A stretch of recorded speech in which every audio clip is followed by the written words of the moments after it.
Alright, final video for section 11.1, and this is the significance test for t. So the significance test for t is going to start out very similar to our chapter 10 significance tests. Again, this is only going to be for one population at this point. So our HO is going to be that mu is equal to some number, some claimed value that you're going to be testing against, and your HA is a one-sided greater than, a one-sided less than, or a two-sided not equal to a particular number. And we know that we will back this up with some nice words that describe what it is that we are looking for and what we're claiming in our null and alternative hypothesis. So really step one of the inference toolbox for t distributions is no different than it is for a z. We know that sometimes when we get to a significance test, there's some slightly different language that we have to use in our checks. But in this case with the t-distribution, and actually whenever you're not dealing with proportions, it pretty much works out this way. There are the same three checks that we had in the confidence interval. So the first being the SRS. We always care about the SRS. The normal enough is the same normal enough from the last video, so if you haven't watched that, you better go watch that, or else you'll have no idea what we're talking about. So normal enough, and then our standard error check, again, is the population size, 10 times as big or bigger than the sample size that we're using. So this one sample t-test uses the exact same three conditional checks as that of the interval. Yay, you kind of made out on that one, I guess. Alright, so I already exposed you guys in video number 1 to the t-test statistic. Here it is again. It's x bar minus mu naught. Again, that mu naught coming from our HO, so whatever we're claiming. Our s divided by, not the n, it's the square root of n. S divided by the square root of n as our standard error for x bar. And we are generating a t-value at n minus 1 degrees of freedom. Again, if you haven't watched video 2, you may not know what we're talking about with degrees of freedom, so I'd go check that. But this is, again, set up like every other test statistic where it's sample minus parameter over standard deviation of some form. Now we have to throw in the n minus 1 degrees of freedom, and as a reminder with the n minus 1 degrees of freedom, if you're using the table to get your t-value, you have to be conservative if your degrees of freedom doesn't show up on the table and go to the lower degrees of freedom. Do not go to the higher degrees of freedom. I have now said that twice, so if you make the error, it is poo-poo on you.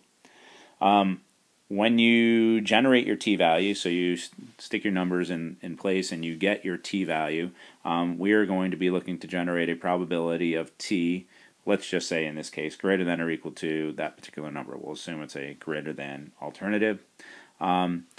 You can use the table, and there's some examples in the book that take you through that. So you can go, they call it bracketing. You go to the table, you look at your two t-values at your degrees of freedom, and you bracket between what two p-values your p-value would fall, and it allows you to make a statement of reject or fail to reject given the p-values that it matches up with.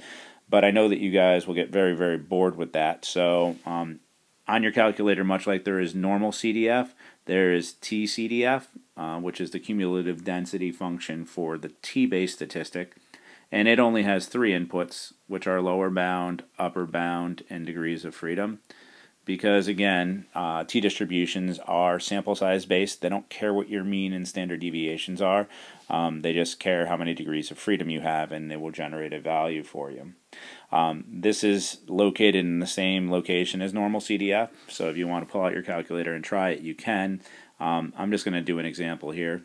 I believe this should work out. If I'm looking for t greater than or equal to 1.36, and I'm going to do this at 24 degrees of freedom, this will generate a particular p-value for me. So I would go to TCDF, and I'm going to do 1.36 to 1E99 at 24 degrees of freedom. And I'm going to label my inputs, lower bound, upper bound, DOF. And this should generate a value of 0.0932. If you go look that up, if you go look for the placement of 1.36 at 24 degrees of freedom on the chart, it's going to put you between 0.05 and 0.10. So whatever decision you make with your 0.0932, it would be the same exact decision you would make with the unknown p-value, just known to be between 0.05 and 0.10.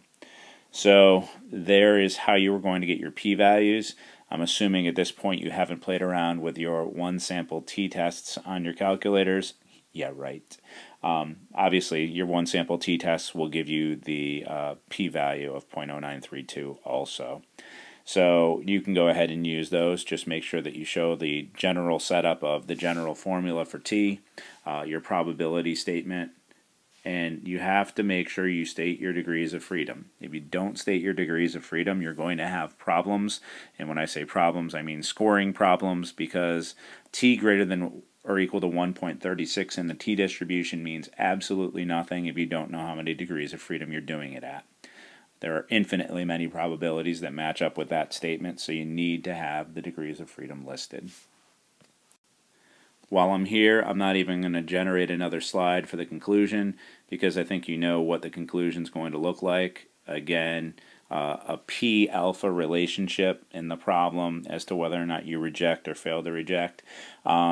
You have the exact same conclusion that you would have in a z-test and a t-test. Again, there's nothing different, and because you're claiming all of the degrees of freedom information while doing the problem, it doesn't even need to be mentioned in your particular conclusion. Finally, the last part of section 11.1 refers to something called a matched pair setting, or a matched pairs t-test, and this is one of the most useful tests that can be run. And what it does is it takes kind of many clinical or experimental type scenarios and generates a t-test for them. And what I mean by that is usually there's either some before or after. So you might have, a group that does nothing for a week and then does something else for a week, or you give a pre-test and a post-test, and you want to see whether or not any learning was gained. So you have multiple values for given subjects in your experimental setting. So if you can imagine collecting data as kind of a I'll say pre, and you put in numbers for subject 1, 2, 3, 4, 5, all the way down to n, and you put those in list 1, and then in list 2, in a corresponding manner, you put in post values for each of these people. So these two lists would match up 1 to 1, and literally subject 1 would be the first two entries of list 1 and list 2, subject 2 would be the next ones, and subject n would be paired with themselves, hence the paired setting. And then you would generate a third list. You would let list 3 equal the difference between the two. So you would generate, it's a 1. You would generate list 3 using the formula L2 minus L1, and it would populate with the differences. And the only difference, you would then go about doing the t-test the exact same way. The degrees of freedom would be the same because they're both based off of the same sample size of n, so you would still be at n minus 1.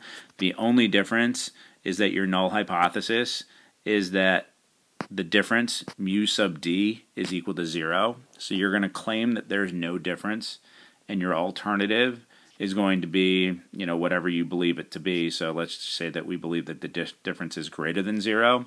So if I were doing kind of a pre-post thing where I was hoping that whatever I did in between the pre and the post helped someone gain, I would want the post to be greater than the pre.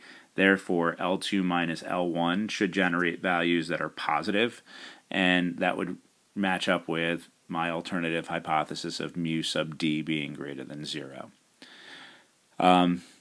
And otherwise, you run it exactly like the regular single sample t-test, because again, this is one sample of people. It's not two populations. It's just one population with before and after numeric values. All right, so that's the matched pairs setting, and that completes us with all of the one population tests for T. All right, if you have any questions, make sure you ask. Thanks. Bye.